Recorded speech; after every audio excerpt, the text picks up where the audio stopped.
June 1 தேர்தல் முடியுது, 4ஆம் தேதி ஸ்மூத்தாக ரிசல்ட் வரும், இந்த மோடி தோத்துருவார், இந்தியா கூட்டணி ஆட்சிக்கு வந்துடும்.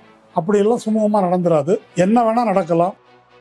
காந்தியை கொலை செய்கிறது, கலவரம் செய்கிறது, சிப்பாய் மக்களை கொலை செய்கிறது, நாடு முழுவதும் கலவரம் நடத்துறது, இதெல்லாம் தான் புனித கனவை நிறைவேற்றுற ஒழுக்கமான வழியாது.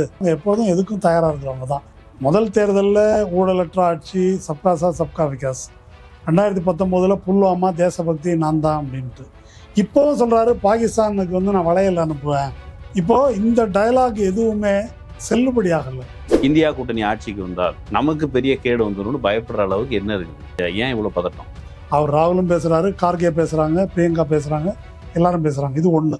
அவங்க பேசுறது மட்டும் இல்லை, இதுக்கு முன்னால் பிஜேபியோட கூட்டணி வைத்துக் கொள்ளலாம், அனுசரித்து போகலாம் என்று கருதியவர்கள், கருத்தியல் ரீதியாக ஓரளவு அதனோட ஒற்றுமை கொண்ட சிவசேனா போன்ற கட்சிகள் இப்போ எல்லாருமே இவங்க வந்தாக்க நாம் யாரும் இருக்க முடியாது என்பதை அனுபவித்து உணர்ந்திருக்கிறார்கள். நான் இருக்கிறேன், இல்லை கார்கே வருவார், யார் வேணா வரான், எங்கே வேணா வரான்னு சொல்லிட்டாரு. ஆனால் மோடிக்கிட்ட இருந்து பதில் இல்லை. இது மிகப்பெரிய அவமானமா இல்லையா? இப்போ இது நாள் வரையிலும் ராகுல் காந்தியை பப்பு அரசியல் தெரியாது, சும்மா உளர்றாரு, ஒன்றும் தெரியாது அப்படின்னு பேசிட்டு இருந்தாங்க. இப்போ இந்த ஓப்பனான சவால் ஏப்ரல் 19ஆம் தேதி, அப்புறம் 2ஆம் கட்ட தேர்தல், 3ஆம் கட்ட தேர்தலில் வெளியிட்டாங்க. 11 நாள் கழித்து 3 கட்ட தேர்தல் குறித்து திரும்ப டேட்டா வெளியிடுறாங்க. அந்த டேட்டா என்ன ஆகுதுன்னு கேட்டால், முதல்ல அவங்க வெளியிட்டாங்கல்ல, அதோட பதிவான வாக்குகளின் எண்ணிக்கை 5லிருந்து 6 விழுக்காடு அதிகமாக இருக்குதுன்னு கொடுக்குறாங்க கணக்கு. முதல்ல ஒன்று சொல்கிறீங்க, இப்போ ஒன்று சொல்கிறீங்க. கூப்பிட்டு அவங்க என்ன பதில் சொன்னாங்க அப்படின்றது விசித்திரமானது. இதுக்கப்புறம் எலெக்ஷன் நடக்காத ஒன்று ஒன்றிய அரசின் சதித்திட்டம், நீதிமன்றத்தின் அலட்சியம், தேர்தல் ஆணையர்களின் நடவடிக்கை. இது 3 காரணமாக இந்த நாட்டில் சுதந்திரமான நியாயமான தேர்தல் என்பது செத்து விட்டது அப்படின்னு சொல்லி இதை சொல்லியிருக்கிறது. கார்கே கொடுத்த பதிலில் அக்ரகேட் டேட்டா கொடுக்கணும்னு சட்டத்தில், எந்த சட்டத்தில் இருக்குது? இதை பொது வெளியில் வெளியிட்டிருக்கிறீங்க. இந்த தேர்தல் ஜனநாயகத்தின் மீதே ஒரு சந்தேகத்தை உருவாக்குறீங்க, வாக்காளர்களை குழப்புறீங்க. ஜாக்கிரதை. அவங்க என்ன கேட்டிருக்கிறாங்கன்னா, இந்த ஃபிகர்லாம் கொடுக்கணும், கொடுக்க மாட்டேங்குது தேர்தல் ஆணையம். கோர்ட் 2 மாதத்துக்கு லீவ் விட போகிறாங்க. அப்போ ஜனநாயகத்துக்கு லீவ் விட்டுறதா? கோர்ட்டு அதுக்கப்புறம் வரும். அப்பாவு 5 வருஷம் காத்திருந்தார். உத்தவ் தாக்கரேயோட கட்சியிலேருந்து கலைச்சி எல்லாம் பண்ணாங்க, அவங்களும் கேஸை போட்டு உட்காந்துருக்குறாங்க இன்னும். அப்போ ஜனநாயகத்துக்கு எங்கே பெட்டிஷன் போட்டு காத்துட்டு இருக்க போகிறோம் நம்ம? வணக்கம் நண்பர்களே, இது அரண்சை நான் மகிழ்ந்தன். பல்வேறு அரசியல் சமூக நிகழ்வுகள் தொடர்பாக பல்வேறு ஆளுமொழி சந்தித்து உரையாடி வருகிறோம். அந்த விலசதிக்கு போன்ற சிறப்பு வந்து தோழர் மருதையன். தோழர் வணக்கம். வணக்கம். இப்போ பரவலாக யூடியூப் சேனல்ஸில் பாஜகவுக்கு எதிரான அலை ஊங்கி இருக்கிறது, அப்படியான சென்ஸ் வர்ற மாதிரியான செய்திகளும் வந்தபடியே தான் இருக்குது. ஆனால் பரகல பிரபாகர் அவர் தி வயர் இணையதளத்தில் எழுதும் பொழுது, சரி அவங்க தோல்வி முகத்தில் இருக்கிறாங்க, அதெல்லாம் ஓகே, ஆனால் இனிமே தான் அவங்க ஆட்டமே பாக்கி இருக்கு, ரொம்ப கருணை கொடூரமாக மாறப்போகிறாங்கிற மாதிரி ஒரு கட்டுரை எழுதியிருக்கிறாரு. அவர் சொன்னது எனக்கு ரொம்ப கவனத்துக்குரியதாகப்பட்டது. There is every likelihood that the present dispensation would therefore try to do everything to steal this election. எலெக்ஷனை திருடுறதுக்கு என்ன வேணாலும் பண்ணுவாங்க. Unlike the earlier general elections, the present election is unlikely to conclude with the conclusion of polling on June 1 and the declaration of result on June 4. இப்போ இது ஒரு திரும்ப பயமுறுத்துற மாதிரி இருக்குது. இப்போ இங்கே ஏற்கனவே பஞ்சமா பாதகங்களை செய்கிறவர்கள், ஆனால் அண்ணாமலையை குறைச்சி மதிப்பிடாதீங்க, இவ்வளோ ஏற்கனவே இருந்தது.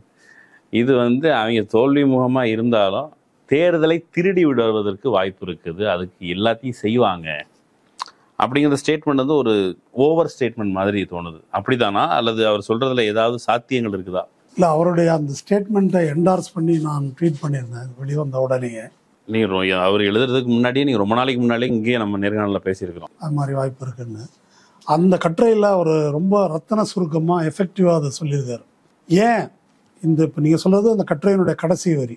முன்னால் அவங்க இப்போ தான் அந்த கண்டுபிடிப்பு மாதிரி அவர் சொல்லலை. அதாவது ஒரு தோல்வியை எதிர்பார்த்து அந்த தோல்வியை தவிர்ப்பதற்கு அவர் இது நாள் வரை என்னெல்லாம் செய்து வந்திருக்கிறார்கள் அப்படின்னு ஒரு பட்டியல் போடுறாரு. எலெக்ஷன் கமிஷனர் அப்பாயின்மெண்ட்டில் என்ன பண்ணாங்க, எதிர்கட்சிகளை எப்படி கேஸ் போட்டு முடக்குனாங்க, அவங்கள அக்கௌண்ட்டுகளை எப்படி முடக்குனாங்க, 2 சிஎம் எப்படி முடக்குனாங்க, எலக்ட்ரல் பாண்டு விஷயம் வெளியே வராமல் எப்படி தடுத்தாங்க, இப்படி ஒரு லிஸ்ட்டு நீண்ட லிஸ்ட். தர்க்கத்திற்கு ஒரு நியாயத்தை பட்டியலிடுகிறார். தேர்தலில் எப்படியும் ஜெயிச்சாகணுன்றதுக்காக அதுக்கு தகுந்த மாதிரியே இந்த ஷெட்யூல் எப்படி ஒரு அளவுக்கு அதிகமான நாட்கள் தேர்தல் இருக்கிற மாதிரி. அப்படின்னா they knew that it is coming.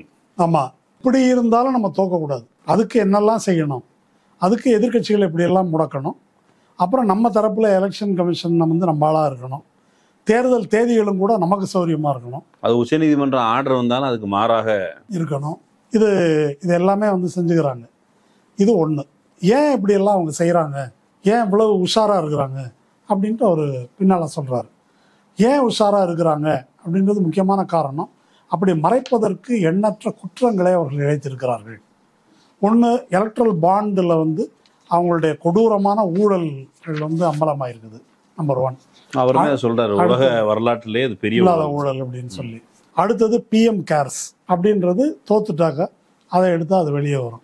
Rafale டீலில் மூடியிருக்காங்க, அது வெளியே வரும். பெகாசஸ் அதுக்கு சுப்ரீம் கோர்ட்டுக்கு டாட்ஜ் பண்ணி பதில் சொல்லாமல் இருக்கிறாங்க, அது வெளியே வரும். கிட்டத்தட்ட அவங்களுடைய வருமானம் அப்படின்றதுக்கு மேலே பாரதிய ஜனதா கட்சி வாங்கியிருக்கிற அசெட்ஸ், கட்டடங்கள், நிலம், அது 60,000 கோடி ரூபாய்க்கு மேலே காட்டின கணக்குக்கு மேலே மதிப்புடையதாக இருக்குது. அப்போ அந்த பணம் எங்கிருந்து வந்தது அப்படின்ற பிரச்சனை வரும். அதோட எல்லாவற்றையும் விட முக்கியமாக அதானி, அம்பானி போன்றோருக்கு எழுதி கொடுக்கப்பட்ட பொது சொத்துக்கள் எப்படி அடிமாட்டு விலைக்கு தரப்பட்டன, அந்த கேள்விகள் விசாரணைக்கு வரும். இந்த மாதிரி ஒரு நீண்ட பட்டியல் சொல்கிறாரு. இப்போ இதெல்லாம் வந்தால் என்ன ஆகும், இவங்க தண்டிக்கப்படுவாங்க அல்லது ஜெயிலுக்கு போக வேண்டியிருக்கும் அப்படின்றதோட இந்த பிரச்சனை முடியாது. இவ்வளவு கேடுகட்ட அயோக்கியர்களா, இவ்வளவு ஒழுக்கம் கெட்டவர்களா, இப்பேற்பட்ட திருடர்களா என்று எல்லாம் இந்த முகம் அம்பலமானாக்க எது டேஞ்சர்னாக்க மோடி, அமித்ஷாக்கு மட்டும் டேஞ்சர் இல்லை. ஹிந்து ராஷ்டிரா நாங்கள் அமைக்க போகிறோம், ஒரு 100 ஆண்டு கால லட்சியம். RSS ரொம்ப யோக்கியமானது, எளிமையான வாழ்க்கை கொண்ட சுயம் சேவக்குகளால் உருவாக்கப்பட்டது, இப்படியான நபர்களே ஆதரித்தது. ஆமாம், அப்படின்றது இவங்களை ஆதரிச்சதுன்னா இப்போ இந்து ராஷ்டிராவே இதான்ப்பா இந்து ராஷ்டிரா, இதான் இவங்க சொல்கிறது அப்படின்னு அம்பலமாகும். அது எந்த அளவுக்கு ஆகும்னு அவர் சொல்கிறாருனாக்கா, காந்தி கொலைக்கு பிறகு காந்தி கொலை ரொம்ப முக்கியமான ஒரு நிகழ்வு. ஏன்னா அன்னைக்கே இதை இந்து ராஷ்டிராவாக மாற்றணுன்றதுக்கு பல முயற்சி பண்ணுறாங்க. ஏன்னா பிரிவினை காலத்தை விட்டு 2 தரப்புலையும் முஸ்லிம்கள் இந்துக்களை கொல்வதும், இஸ்லாமியர்களுக்கு ஒரு நாடு, இந்துக்களுக்கு ஒரு நாடு, இந்த நேரத்தில் பல லட்சக்கணக்கான பேர் கொலை செய்யப்பட்ட சூழல்ல இதுதான் மதவெறியை தூண்டி தனிநாடு கேட்பதற்கான தருணம் என்று அன்னைக்கு ரொம்ப பொருத்தமான தருணமாக இருந்தது. ஆனால் அன்னைக்கு அது அவங்களுக்கு நடக்கலை. அப்படி நடக்க முடியாமல் போனதுக்கு மிக முக்கியமான காரணமாக அமைந்தது காந்தி கொலை. காந்தி கொலை அவர்களை முற்றிலுமாக தனிமைப்படுத்தியது. அது எப்படி அவர்களை அரசியலிலிருந்து RSSஐ தனிமைப்படுத்தியதோ, இந்த தோல்வி இதெல்லாம் அம்பலப்பட்டாங்க அவங்க நிரந்தரமாக தனிமைப்படுவாங்க. இந்த 100 ஆண்டு முடிஞ்ச இந்து ராஷ்டிரம் வரப்போகுதுன்ற அந்த கனவு சிதையும். அதனால் அவங்க எதையும் செய்வதற்கு தயாராக இருப்பார்கள் அப்படின்றத கடைசியாக. அதனால் என்ன செய்யணும்னு அவர் சொல்கிறாருன்னா, இப்போ மோடியினுடைய இந்த நடவடிக்கைகளுக்கெல்லாம் எதிராக சிவில் சொசைட்டி ஆர்கனைசேஷன்னா அரசியல் கட்சிகள், தேர்தலில் போட்டியிடக்கூடிய அரசியல் கட்சிகளுக்கு அப்பாற்பட்ட தனிப்பட்ட ஆர்வலர்கள், அமைப்புகள், இயக்கங்கள், அவங்க அதிகாரத்துக்கு வரணும், சம்பாதிக்கணுன்ற ஆசையெல்லாம் இல்லாத நபர்கள், அவங்க தான் ஃபைட் பண்ணிட்டு இருக்கிறாங்க. இப்போவும் அவங்க ரெடி ஆகணும், இதை எக்காரணம் கொண்டு தடுக்கணும். நீங்கள் நினைச்சிட்டு இருக்கலாம் 1ஆம் தேதி ஜூன் 1 தேர்தல் முடியுது, 4ஆம் தேதி ஸ்மூத்தாக ரிசல்ட் வரும், இந்த மோடி தோற்றுருவார், இந்தியா கூட்டணி ஆட்சிக்கு வந்துடும். அப்படியெல்லாம் சுமூகமாக நடந்துடாது, என்ன வேணால் நடக்கலாம். அதனால் அதுக்கு நம்ம தயாராக இருக்க வேண்டும் என்று ஒரு எச்சரிக்கையை அந்த எச்சரிக்கை அவருக்கு நீங்கள் சொல்கிற இந்த லிஸ்ட் வந்ததுக்கு பிறகு தொகுத்து சொல்கிறார். நான் அவங்ககிட்ட கேட்க விரும்புகிறது, இந்த லிஸ்ட்லாம் வர்றதுக்கு முன்னாடி ரொம்ப நாளாக சொல்லிட்டு இருக்கீங்க. இது எனக்கு தெரிஞ்சு 2014 மோடி பதவியேற்கும் போது கண்ணீர் விட்டபடியே, எனக்கு தெரிஞ்சு மோடி அன்னைக்கு மட்டும்தான் கொஞ்சோண்டு உண்மையை அழுதுருப்பாருன்னு தோணுது. அதுவும் எனக்கு தெரியல. அவருடைய கண்ணீர் வரலாறு அந்த லட்சணமாக இருக்குது. 2014 அவர் பதவியேற்கும் பொழுது, என்னுடைய முன்னோர்கள் செய்த தியாகத்தின் பலனாக ஒரு 60 ஆண்டு காலம் அவர்கள் செய்த 100 ஆண்டு காலம் அப்படின்னு சொன்னார். தியாகத்தின் பலனாக நான் இங்கே நிற்கிறேன், அதை நிறைவேற்றவே வந்திருக்கிறேன்னு சொன்னார். இப்போ நிறைவேற்ற வந்தவர், ஏன்னா ஹிந்து ராஷ்டிரம் அப்படிங்கிறது ஒரு புனித கனவு அப்படிதான் இந்துத்துவாதிகள் சொல்கிறாங்க.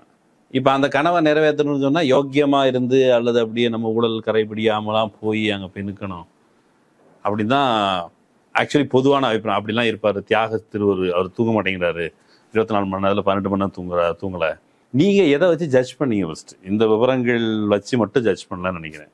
நீங்க எதை வச்சு ஜட்ஜ் பண்ணீங்க இதை? அதாவது இதை அனுமானிப்பதற்கு மோடியினுடைய அரசியல் அல்லது பிஜேபி ஆர்எஸ்எஸ் இதுவரைக்கும் நடத்தி வருகின்ற அரசியல் அதை கூர்ந்து கவனிச்சா போதும். இப்போ நீங்க ஏற்கனவே சொன்னது போல அவங்க ஒழுக்கம் நேர்மை அப்படியெல்லாம் என்னைக்குமே அரசியல் நடத்தினது இல்லை. அது மாதிரி ஒரு சீனை போட்டுட்டு இருந்தாங்க. இந்து ராஷ்டிரம் ஒரு புனித கனவு அதெல்லாம் சொல்லிட்டு இருக்காங்க.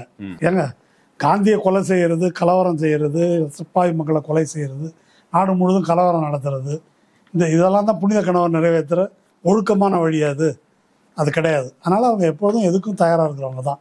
நான் சொல்றது வாஜ்பாய் பவருக்கு வந்ததுலேருந்து ஜெயலலிதாவோட கூட்டு வைத்து கொண்டது எப்படி காம்ப்ரமைஸ் பண்ணிக்கிட்டாங்க. அதனால ஒழுக்கம் என்பது எப்பொழுதும் கிடையாது. மோடி ஆட்சிக்கு வந்த பிறகு என்ன நடந்திருக்கிறது, அல்லது இந்த தேர்தலுக்கு முன்னால் இப்போதான் பரகல பிரபாகர் தொகுத்து எழுதியிருக்கிறத சொன்னேன் இல்லையா, இந்த உத்திகள்லாம் கடைப்பிடிச்சாங்க. எல்லாமே முறைகேடு, எல்லாமே முறைகேடு. அப்போ ஒரு காமன் ஃபேக்டர் என்ன அப்படின்னு சொன்னாக்கா, ஃபாசிஸ்டுகள் நாடாளுமன்ற ஜனநாயக வழிமுறையை பயன்படுத்தி கொண்டு அதிகாரத்துக்கு வருகிறார்கள். பயன்படுத்தி கொண்டு அதிகாரத்துக்கு வருகிறார்கள் நம்ம சொல்லும்போது அதனுடைய விதிகள் மரபுகளுக்கு உட்பட்டு நேர்மையான முறையில் வருகிறார்கள் அப்படின்னு நம்ம கருதி கொள்ளக்கூடாது. அது ஒரு டாய்லெட் பேப்பர் மாதிரி யூஸ் பண்ணிக்கிறாங்க, அவ்வளவுதான். சமீபத்துல அரசியல் சாசனத்தை எப்படி காப்பாற்றுவது என்பது யாரேனும் கற்றுக்கொள்ள வேண்டும் என்றால் என்கிட்ட நீங்க கத்து. சரி, ஓகே, அது இருக்கட்டும். ஆனா நாங்க அரசியல் சாதனத்தை ஒன்றும் பண்ண மாட்டோம்னு இந்த பக்கம் சொல்லிட்டு இருக்கிறாங்க இல்லையா? அதனால இவங்க என்ன செய்யறாங்க அப்படின்னா இதை பார்த்து நம்ம தெரிந்து கொள்ளலாம். குளோபலா அப்படிதான். சமீபத்திய உதாரணம் ஏதாவது வேணும் அப்படின்னு சொன்னாங்க 2020 அமெரிக்க நாடாளுமன்ற தேர்தல். இதை ஒப்பிட்டு தான் நான் ஏற்கனவே பேசியிருக்கிறேன். இதை பற்றி அமெரிக்க நாடாளுமன்ற தேர்தல் 2020 ட்ரம்ப்பு ஒரு டேர்ம் ஆண்டுட்டார், இன்னொரு டேர்ம் ஜெயிக்கணும் அப்படின்னு இருக்கிறார். ட்ரம்ப் இன்னொரு வாட்டி ஜெயித்தா அமெரிக்க ஜனநாயகம்ன்றதே இருக்காது, இது ஃபாசிசம் ஆகிடும், எப்படியாவது ட்ரம்ப் வரதை தடுக்கணும் அப்படின்னு சாதாரண மக்கள் முதல் நாம் சாம்ஸ்கி முதலான இன்டலெக்சுவல்ஸ் வரைக்கும் அத்தனை பேரும் குரல் கொடுத்தாங்க. அதனால தான் பெர்னி சாண்டர்ஸ் ஜோ பைடனுடைய மிக கடுமையான எதிர்ப்பாளர் டெமோக்ராட்டிக் கட்சிக்குள்ள. இதுக்கு முந்தைய தேர்தலில் டெமோக்ராட்டிக் பார்ட்டி தோற்பதற்கு முக்கியமான காரணம் இந்த சாண்டர்ஸ் ஆதரவாளர்கள் இருக்காங்க இல்லையா, அவங்க இந்த ஆட்களுக்கு ஓட்டு போட தயாராக இல்லை. ஏன்னா ஜோ பைடனுக்கு அவனுக்கு பெரிய வித்தியாசம் இல்லை அப்படின்ற ஒரு காரணத்தினால. ஆனால் சாண்டர்ஸ் ஒரு குறிப்பிட்ட கட்டத்துக்கு பிறகு விலகிட்டு ட்ரம்ப்பை எப்படியாவது தடுத்தாலும் தவறாமல் நீங்கள் ஜோ பைடனுக்கு ஓட்டு போடுங்க அப்படின்னு அவரே தன்னுடைய ஆட்களுக்கு பிரச்சாரம் பண்ணார். டெமோக்ராட்டிக் கட்சி அதாவது ஆபத்தை உணர்ந்து அவர் இப்போ நம்ம அதிகாரத்துக்கு வரலன்னா அப்போ எவனும் வர வேண்டாம்னு முடிவு பண்ண அப்படியெல்லாம் பண்ணார். ஓகே, இது இத்தனைக்கும் அப்பால தேர்தல் நெருங்கும் போது ட்ரம்ப் ஒரு காரியம் செய்கிறார். இந்த தருணத்தில் நீங்கள் மோடியோடு அப்படியே ஒப்பிட்டு பார்த்துக்கலாம். நான் தான் ஜெயிக்கிறேன், ஆனால் என்னை கடைசி நேரத்தில் தோக்கடிக்கிறதுக்கு சில சதிகள் நடைபெறும். மோடி சர்வதேச சதி நடக்கிறதா சொன்னது போல. ஆமாம், சர்வதேச சதி நடக்கிறதா சொன்னது போல. நான் தோற்றால் பாகிஸ்தானில் மகிழ்ச்சி அடைவார்கள் அப்படின்னு சொன்னது போல அது மாதிரி சதி நடக்கும். அதனால் அதை முறியடிக்கணும்னு தன்னுடைய ஆட்களுக்கு, அவருடைய ஆட்கள்ன்றவங்க வெள்ளை நிறவெறி அல்லது கிறித்துவ மதவாத கருத்துக்கள் கொண்ட ஒரு ஒயிட் கிறிஸ்டியன், ஒரு எக்ஸ்ட்ரீமிஸ்ட் குரூப். ஆமாம், அந்த மாதிரி குரூப். அது எக்ஸ்ட்ரீமிஸ்ட் மட்டும் இல்லை, அங்கேயே இருக்கக்கூடிய சாதாரண வெள்ளை ஒர்க்கிங் கிளாஸ் இருக்காங்க இல்லையா, அவங்க இங்கேருந்து லத்தீன் அமெரிக்காவிலேருந்து, ஆசியாவிலேருந்து, இந்தியாவிலேருந்து வரக்கூடிய ஆளுங்க தான் உங்கள் வேலையை பறித்துக் கொள்கிறார்கள். அவனெல்லாம் விரட்டினா தான் இந்த நாடு உருப்பிடும். அப்புறம் கருப்பின மக்களுக்கு எதிரான வெறுப்பு, இதுதான் அவங்களுடைய கான்ஸ்டிடியூன்சி. ரெண்டு எருமை மாடு இருந்தா ஒரு எருமை மாடு கொடுத்துருவாங்க, சொத்தை கொடுத்துருவாங்க. இதே மாதிரி பிரச்சாரம் எல்லாம் அங்கே பண்ணி அவங்கள்ட்ட இது மாதிரி நான் ஜெயிக்க போறேன், ஆனால் என்னை தோக்கடிக்கிறது உறுதி அப்படின்னு ஒரு பிரச்சாரத்தை முதலிருந்து தொடங்கிட்டார். அதை நீங்கள் எங்கே கம்பேர் பண்ணி பார்க்கலாம்னா 400 சீட் நான் ஜெயிக்கிறது உறுதி, முதல் 100 நாளில் இதெல்லாம் பிளான், இதெல்லாம் சொல்றது, இதெல்லாமே எதுக்காக சொல்றாரு அப்படின்னு சொன்னாங்க. அது கிட்டத்தட்ட முடிவு ஏற்கனவே தெரிஞ்சிருச்சு, எதுக்கு தேவையில்லாம எலெக்ஷன் அப்படின்ற மாதிரி ஒரு அபிப்பிராயத்தை ஒரு எதிர்த்தரப்பை பலவீனமடைய செய்யறது மட்டும் இல்லை, என்ன முறைகேடுகள் செய்தாலும் எப்படியும் மோடி ஜெயிப்பாருன்னு ஒரு பொது கருத்து உருவாக்கப்பட்டிருக்கு இல்லையா, அந்த பொது கருத்துக்குள்ளே இந்த முறைகேடுகள் எல்லாம் மறைக்கப்பட்டு விடும், அதுக்காகவே இந்த கருத்தை உருவாக்குறது என்ற முறையில் இந்த கருத்து உருவாக்கப்பட்டது. இது தேர்தல் நெருங்க நவம்பரில் தேர்தல் நெருங்க என்ன செய்கிறாங்கன்னாக்கா, இது ட்ரம்ப்பு தோற்றாலும் தோல்வி அடைவார்னு பல கணிப்புகள் சொல்ல ஆரம்பிச்சிருச்சு. ஆனால் ட்ரம்ப் தோற்றாலும் பதவி விலக மாட்டார். பதவி விலகலைன்னா என்ன செய்யறது? அமெரிக்க ஜனநாயகத்தில் அந்த மாதிரி ஒரு 2-3 நூற்றாண்டுகள் மரபு கொண்ட அமெரிக்க ஜனநாயகத்தில் அப்படி ஒரு கிரைசிஸை வந்து அவங்க ஃபேஸ் பண்ணதில்லை. அப்போ என்ன செய்யறது அப்படின்னு சொல்லிட்டு ஜனநாயக கட்சியை சேர்ந்தவர்கள் மட்டும் அல்ல, ட்ரம்ப்புடைய ரிப்பப்ளிகன் பார்ட்டியினுடைய பழைய ஆட்கள் இருக்காங்கல்ல, அவங்களே ஒரு பிரிவினர் வந்து ட்ரம்ப் இருக்கிறது ரொம்ப ஆபத்து அப்படின்னு கருதுனாங்க. அப்போது வந்து டிரான்சிஷன் இன்டெகிரிட்டி ப்ராஜெக்ட், டிரான்சிஷன்னா அதிகாரம் மாறுவது, இன்டெகிரிட்டி ப்ராஜெக்ட் அது நேர்மையான முறையில் சட்டத்துக்கு உட்பட்டு அதிகார மாற்றம் கொண்டு வந்தது. இதை வந்து இப்படி இருக்கக்கூடிய சிவில் சொசைட்டியில் இருக்கக்கூடிய நபர்கள், அதில் யாரெல்லாம் இருந்தாங்கன்னாக்கா லாயர்ஸ், ஒரு மிகப்பெரிய அகடமிஷியன்ஸு, இன்டலெக்சுவல்ஸு, மீடியா பர்சன்ஸு, 2 கட்சிகளையும் சேர்ந்த பிரமுகர்கள், நம்முடைய ஹியூமன் ரைட்ஸ், சிவிக் ரைட்ஸ் இதெல்லாம் காப்பாற்றப்படும் நினைக்கிறவர்கள் எல்லாரும், அதாவது நீ ரிப்பப்ளிக்கன் ஆயிரு அல்லது டெமோக்ராட் ஆயிரு, ஆனால் அரசமைப்பு சட்டம் இந்த முறை வந்து காப்பாற்றப்படணும் அப்படின்னு கருதியவர்கள் எல்லோரும் சேர்ந்து அந்த மாதிரி ஒரு அமைப்பை வந்து உருவாக்குறாங்க. அந்த அமைப்பை உருவாக்கி என்ன செய்கிறாங்க அப்படின்னு சொன்னாங்க, என்னெல்லாம் நடக்கக்கூடும் அப்படின்னு வந்து அவங்க கணிக்கிறாங்க. இதை வந்து நான் ஒன்று சொல்கிறேன், இப்போ ஆர்வம் உள்ளவர்கள் அதை போய் வந்து பார்க்கலாம். ஒரு கட்டுரை நிறையா வந்திருக்கு இதை பற்றி. ரோசா ப்ரூக்ஸ் அப்படின்றவங்க வந்து ஒரு ப்ரொஃபஸர், அவங்க லா ப்ரொஃபஸர். அவங்க இந்த டிரான்சிஷன் இன்டெகிரிட்டி ப்ராஜெக்டினுடைய ஃபவுண்டர்ஸில் அவங்க ஒருத்தங்க. அவங்க வாஷிங்டன் டைம்ஸில் ஒரு கட்டுரை எழுதியிருக்கிறாங்க.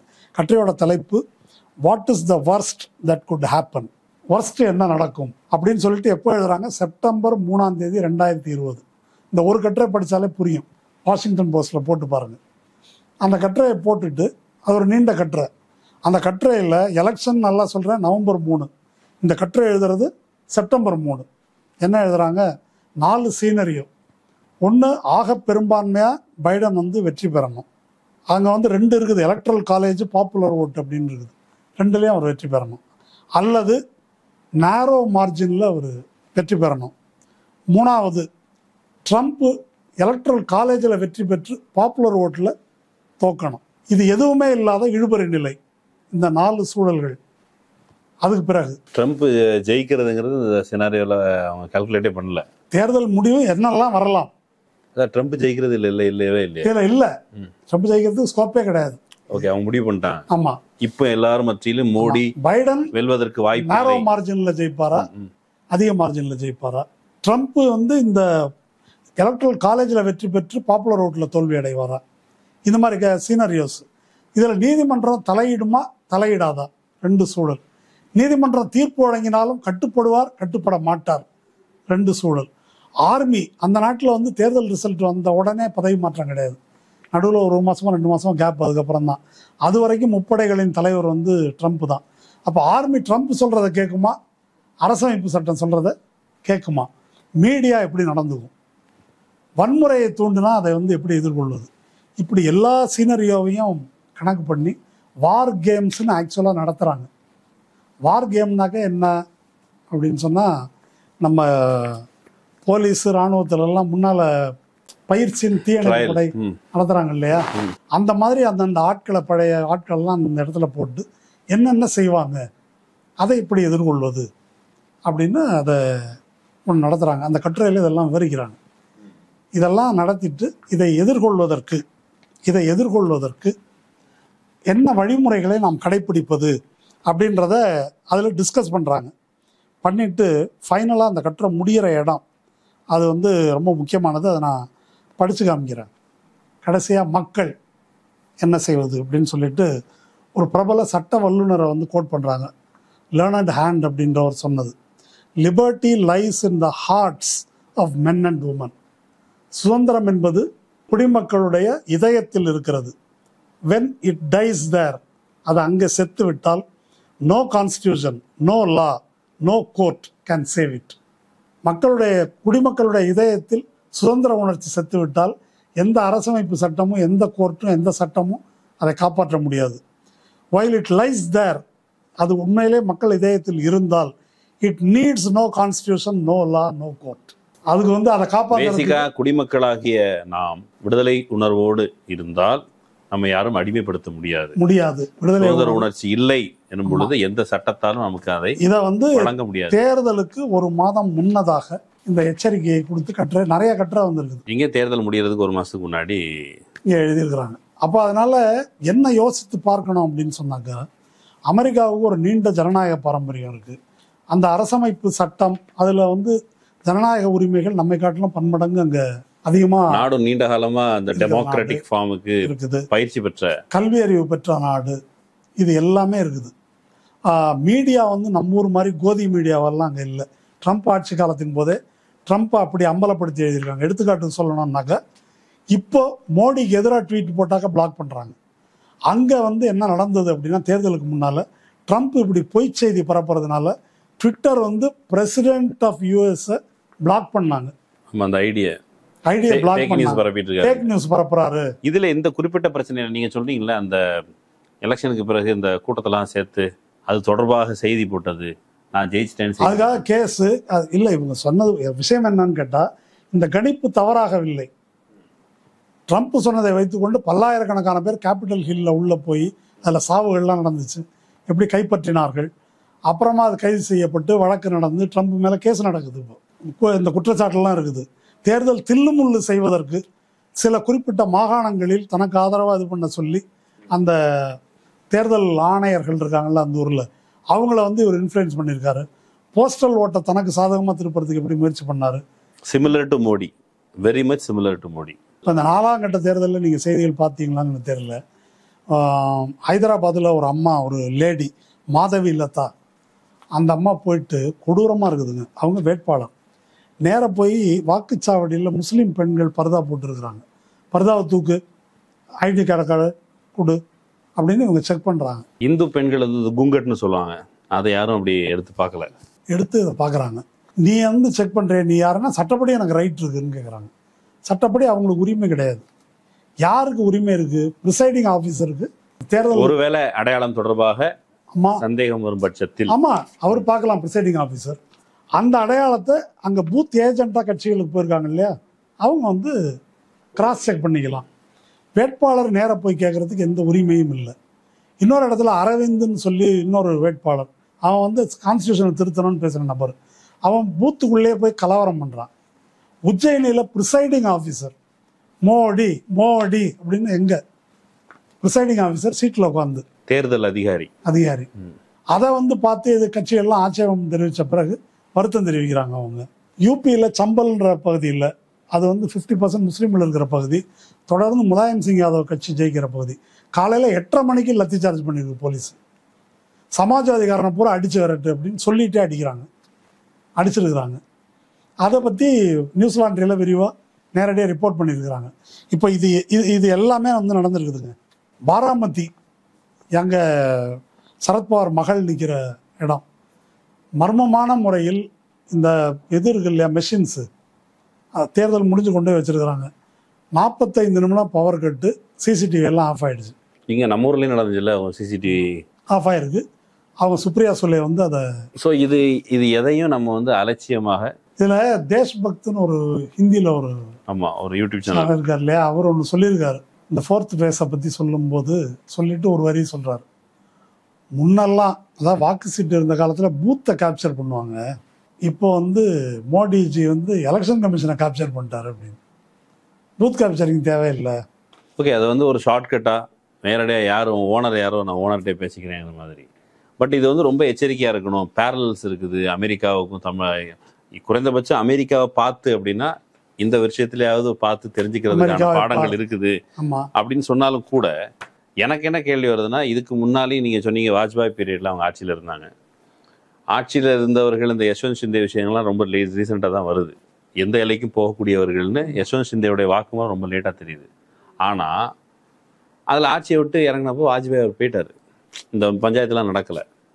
இப்போ எந்த எல்லைக்கும் சென்று தேர்தலை திருடுவது, தேர்தல் முடிவுகளை மாற்றி அமைப்பது, அது தங்களுக்கு சாதகமாக மாற்றுவதுங்கிற அளவுக்கு நெருக்கடி இப்போ என்ன வந்துச்சு? மோடி வந்து ஒன் அமாங் தி லீடர் அப்படி கிடையாதா? அல்லது இந்த ஆட்சி, அவர்களுடைய நோக்கம், அதெல்லாம் ஒரு இதுக்கு இப்போ வந்து இன்னொரு விஷயம் கரெக்டாக சொல்லணும்னா, இந்த தரப்புக்கு சொல்லிட்டு இருந்தேன், வாழ்வா சாவ போராட்டம் அந்த எலெக்ஷன், இது கடைசி எலெக்ஷனாக இருக்குமோ? அதே உணர்வுல தான் பிஜேபி தரப்பு இருக்குதா? அந்த அளவுக்கு பீதி பட இதுக்கப்புறம் எலெக்ஷன் நடக்காதா? இல்லை, மோடி வெற்றி பெற்றால் தேர்தல் நடக்காது அப்படின்றது தான் வந்து பேசுகிறோம். மோடி தோல்வி முகத்தில் இருக்கிறாரு அப்படின்றதுக்கு வல்லுநர்கள் நிறைய பேர் கருத்து சொல்லியிருக்கிறாங்க. தேர்தல் ஆரம்பிக்கும் போது சார்சோபார் அப்படின்னு பேசிட்டு இருந்தாங்க. இப்போ சாக்கோபார் மாதிரி ஆயிடுச்சு. அது கரெக்டு தான் அப்படின்ற மாதிரி அதுக்கு நிறைய தரவுகளை வந்து சொல்றாங்க. பயப்படுறதுக்கு என்ன இருக்குன்னு கேட்குறேன். இன்னொரு எலெக்ஷன் வந்தா மேபி மோடி வந்து இன்னொரு எலெக்ஷன் நம்ம இல்லை, சந்திக்கலாம். பயப்பட என்ன இருக்குன்னா, நான் ஏற்கனவே பரகல பிரபாகர் எழுதியிருக்காரு, அதான் பயப்படுறதுக்கு காரணம். இப்படி ஒரு லிஸ்ட் இருக்குது. இது பிஜேபி ஆட்சி அப்படின்னு சொல்றதை விட மோடி அமித்ஷா ஆட்சி. அவரே சொல்வது போல மோடிக்கு கேரண்டி தானே இந்த அவங்களுடைய தேர்தல் அறிக்கையே. ஆனா Modi has given a guarantee of Hindu Rashtra to the RSS cadres. அதெல்லாம் சொல்லியிருக்காரு. ஆனால் அதுவே இப்போ பிக்கப் ஆகலை அவங்க மத்தியிலேயே. இப்போ அவங்களோட பிரச்சனையே அதுதான். இப்போ முதல் தேர்தலில் ஊழலற்ற ஆட்சி, சப்கா சாத் சப்கா விகாஸ், 2019 புல்வாமா தேசபக்தி நான் தான் அப்படின்ட்டு.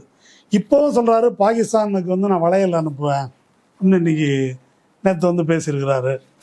என்ன இவங்க மணிசங்கர் ஐயர் ஏதோ பேசிட்டாராம், அதனால அதை பாகிஸ்தானுக்கு வளையல் அனுப்ப நாங்க எதுக்கே ஓட்டு பண்ணோம்.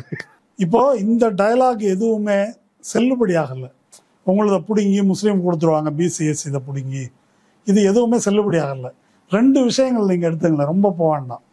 இப்போது காங்கிரஸ் ராகுல், இப்போ இவங்க ஹிந்து ராம், பழைய மதன் பி லோக்கூர், இவங்கெல்லாம் சேர்ந்து ஒரு இது விட்டாங்க இல்லையா, 2 பேரும், யார் ராகுல் காந்தியும் மோடியும், அமெரிக்கா பிரசிடென்ஷியல் எலெக்ஷன் மாதிரி 2 பேரும் அரசியல்வாதம் நடத்துங்க. ஒரு உடனே ஒத்துக்கிட்டாரு ராகுல் காந்தி. ஆமாம், நான் ஒத்துக்கிட்டேன், 100% நான் சொல்கிறேன், அவர் வரமாட்டார், நான் இருக்கிறேன், இல்லை கார்கே வருவார், யார் வேணா வரான், எங்கே வேணா வரான்னு சொல்லிட்டாரு. ஆனால் மோடிக்கிட்ட இருந்து பதில் இல்லை. இது மிகப்பெரிய அவமானமா இல்லையா? இப்போ இது நாள் வரையிலும் ராகுல் காந்தியை பப்பு, அரசியல் தெரியாது, சும்மா உளர்றாரு, ஒன்றும் தெரியாது அப்படின்னு பேசிட்டு இருந்தாங்க. இப்போ இந்த ஓப்பனான சவால், இது வந்து அவர் வரமாட்டாருன்னு சொல்றது இருக்கு இல்லையா, பயந்தாங்குள்ளி, இது வந்து எவ்வளோ பெரிய நக்கல் இது. அது ஒன்று. கெஜ்ரிவால் வெளியே வந்தார். வெளியே வந்து 75 வயசுக்கு நீ ரிட்டையர் ஆகணும்ல, அடுத்த செப்டம்பரில் உனக்கு 75 ஆகுது இல்லை, அத்வானி அனுப்பிட்டு இல்லை, முரளி மனோகர் ஜோஷி அனுப்பிட்டு இல்லை, சுமித்ரா மகாஜன் அனுப்பிட்டு, யஷ்வந்த் சின்ஹா அனுப்பிட்டு, நீயும் போக தானே போகிற. இப்போ அதனால் மோடிக்கு கேரண்டியை யார் நிறைவேற்றுவாங்க அப்படின்னு சொன்னாக்கா, ஜெயிச்ச உடனே யோகியை வீட்டுக்கு அனுப்பிடுவாங்க. அவர் வந்து அமித்ஷா தான் அடுத்த பிரதமர், அவர் தான் இது பண்ணணும் அப்படின்னு சொல்லி அதை ஓப்பன் பண்ணி, ஒருவேளை பாஜக வென்றால் அப்படின்னு அவர் சொல்றாரு. சொன்ன உடனே அதுக்கு பயந்து போய் அமித்ஷா பதில் சொல்றாரு, அதெல்லாம் கிடையாது, 75 வயசுன்னு எங்கள் கான்ஸ்டியூஷன்ல எதுவும் இல்லை. இல்லை இதுக்கு ஆனால் அவரே பேசின வீடியோ வந்துருச்சு, அவங்களே பேசியிருக்காங்க. அப்படிதான் அவங்கள கூப்பிட்டு முதியோர் இல்லத்துக்கு அனுப்பிட்டாங்க இல்லையா. ஆமாம், அப்போது அது டிஃபென்ஸ் கட்சிக்குள்ளேயே அந்த பிரச்சனை இருக்குது. யோகியை ஓரம் கட்டுவார் என்ன பேர், நம்ம கேஜ்ரிவால் முன்னொரு வாட்டி சொல்லியிருந்தார் போன தேர்தலில், நானும் பனியா தான் அப்படின்னு சொல்லியிருந்தார். பனியாவுக்கு பனியா பயங்கரமாக இருக்குது. இப்போ அது கரெக்டாக அந்த பிட்டை போட்டு அது வந்து ஒரு கலக்கத்தை ஏற்படுத்தியிருக்குது, தைரியமாக எதிர்கொள்ள முடியல. அதனால் இப்போது காங்கிரஸுக்கு பதில் சொல்வது, கேஜ்ரிவாலுக்கு பதில் சொல்வது என்ற நிலைக்கு அவர்கள் தள்ளப்பட்டிருக்கிறார்கள் என்பதுதான் உண்மை. இல்லை, இது ரைட்டு. ஆனால் ஜனநாயக சக்திகள் என்று தங்களை அறிவித்துக் கொள்வோருக்கு இது வாழ்வா சவா போராட்டம். எலெக்ஷன் நடக்காது அப்படிங்கிற பயம். மோடியை பொறுத்தவரை எலெக்ஷன் தான் நடக்குமே. இப்போ இந்தியா கூட்டணியே ஒருவேளை ஆட்சிக்கு வந்து எலெக்ஷன் நடக்குமே, அவ்வளோ ஏன் இப்போ வந்து நீங்கள் சொல்கிறீங்க அந்த கேஸ்லாம் நடத்தியிருக்காங்கன்ட்டு. இப்போ மோடி கவர்மெண்ட், மோடிக்கே தன்னுடைய சொந்த அனுபவம் இருக்குது. குஜராத் தொடர்பான விஷயத்தில் வழக்குகளை அவங்க பார்த்துருக்குறாங்க. அவர் நிரபராதி, க்ளீன் சீட்டோட வெளியே வந்துட்டார். அமித்ஷா அந்த என்கவுண்டர் கேஸில் அவரும் க்ளீன் சீட்டோட வெளியே வந்துட்டார். அவங்களும் பெரிய அளவில் தங்களுக்கு ஒரு பெரிய பாதகத்தை சந்திக்கவில்லை. அப்போ இந்த நீதி பரிபாலன முறை இந்தியா கூட்டணி ஆட்சிக்கு வந்தால் நமக்கு பெரிய கேடு வந்துடும் பயப்படுற அளவுக்கு என்ன இருக்குது? இன்னொரு எலெக்ஷன் கொஞ்சம் வேலை பார்த்துட்டு வரலாம் அப்படிங்கிற ஒரு நிதானம் இல்லையா? ஏன் இவ்வளோ பதட்டம்? அதாவது இதுக்கு முன்னால் யூபிஏ ஆட்சிக்கு வந்தது இல்லையா, 2004-14 அந்த பீரியடில் பிஜேபியை ஸ்ட்ராங்காக அவங்க டீல் பண்ணலை, மோடி உள்பட அவங்கள. இப்போ குஜராத் படுகொலையில் கொலைகாரர்கள் குற்றவாளிகளை தண்டித்ததில் காங்கிரஸ் அரசுக்கு ஒன்றும் பெரிய ரோல் இல்லை. அது முக்கியமான ரோல் வந்து தீஸ்தா சேட்டல்வாது, அதை போன்றவர்கள் எடுத்த முயற்சி தான். பொதுவிலேயே இந்துத்துவத்தை ரொம்ப சீண்டுனாக்க ஹிந்து ஓட் பேங்க் போயிடும் என்ற அச்சத்தோடு தான் காங்கிரஸ் அணுகி வந்தது. அந்த காங்கிரஸின் நிலை இப்போ மாறிடுது. பல முறை ராகுல் காந்தி பேசுகிறார், தேர்தலில் மட்டும் ஜெயிக்கிறது இல்லை, ஆர்எஸ்எஸ் ஒழிக்கிற வரைக்கும் இந்த பிரச்சனை வந்து கடைசி வரைக்கும் வேரடி மண்ணோடு ஒழிக்கணும். இது வரைக்கும் காங்கிரஸ் இது வரைக்கும் அது மாதிரி பேசுனது கிடையாது, யாரும் பேசியது இல்லை. நம்பர் 1. அவர் ராகுலும் பேசுகிறாரு, கார்கே பேசுகிறாங்க, பிரியங்கா பேசுகிறாங்க, எல்லாரும் பேசுகிறாங்க. இது ஒன்று. அவங்க பேசுறது மட்டும் இல்லை, இதுக்கு முன்னால் பிஜேபியோட கூட்டணி வைத்துக் கொள்ளலாம், அனுசரித்து போகலாம் என்று கருதியவர்கள் கருத்தியல் ரீதியாக ஓரளவு அதனோட ஒற்றுமை கொண்ட சிவசேனா போன்ற கட்சிகள் இப்போ எல்லாருமே இவங்க வந்தாக்க நாம் யாரும் இருக்க முடியாது என்பதை அனுபவித்து உணர்ந்திருக்கிறார்கள். அப்போ இவங்களை வைப் அவுட் பண்ணணும் அப்படின்றதுல அநேகமாக எல்லாருக்கும் பட்டு தெரிஞ்சுக்கிட்டு இருக்கிறாங்க.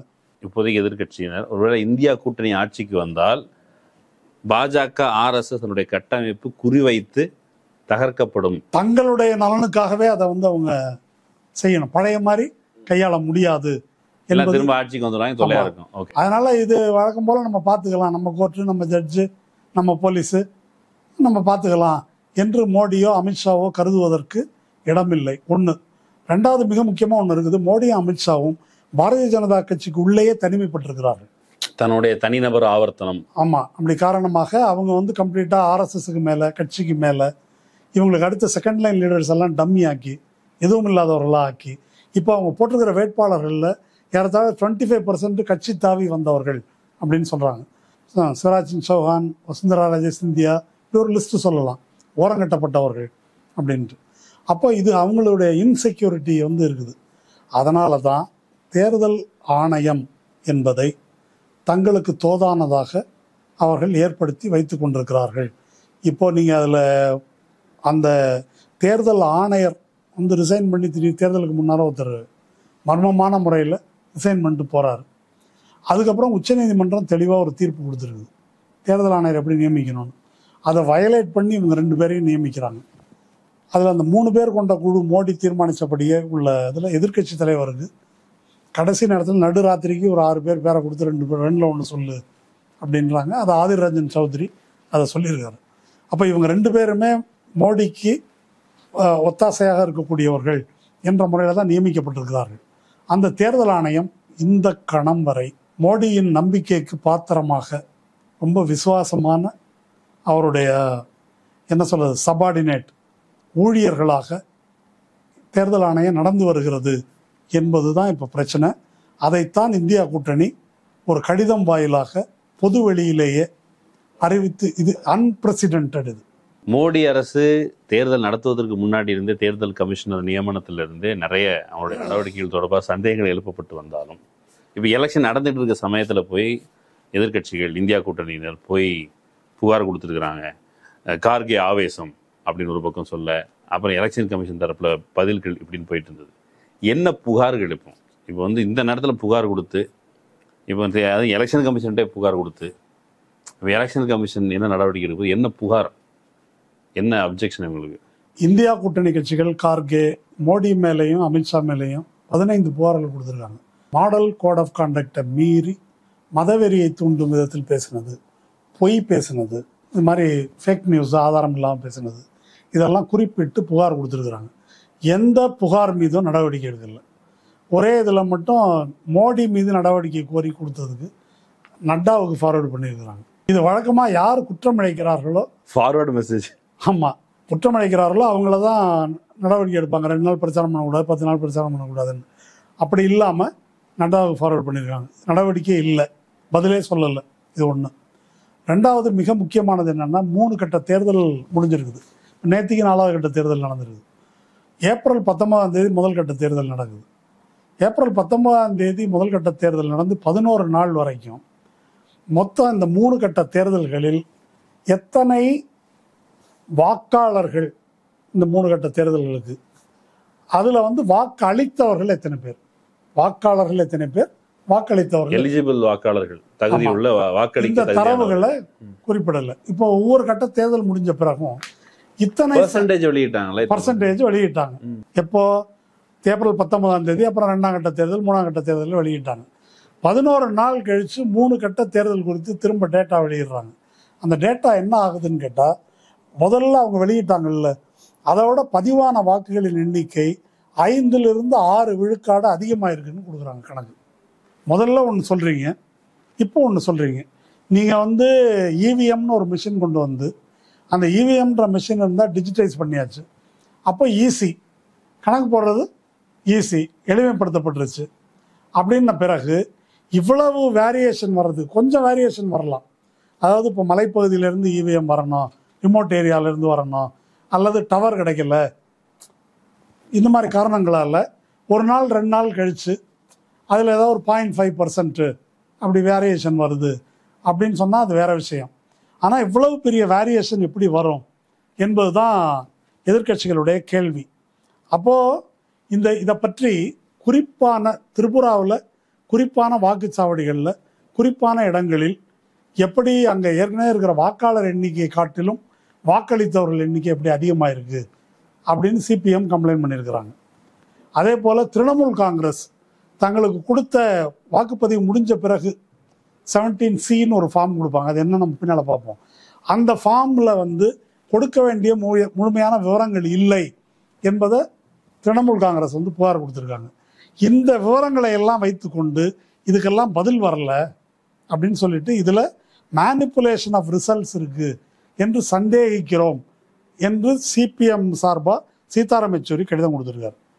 அடுத்தது கார்கே இந்தியா கூட்டணி கட்சிகள் மத்தியில் ஒரு கடிதம் இந்த விவாதத்தெல்லாம் தொகுத்து சுற்றுக்கு விடுறாரு.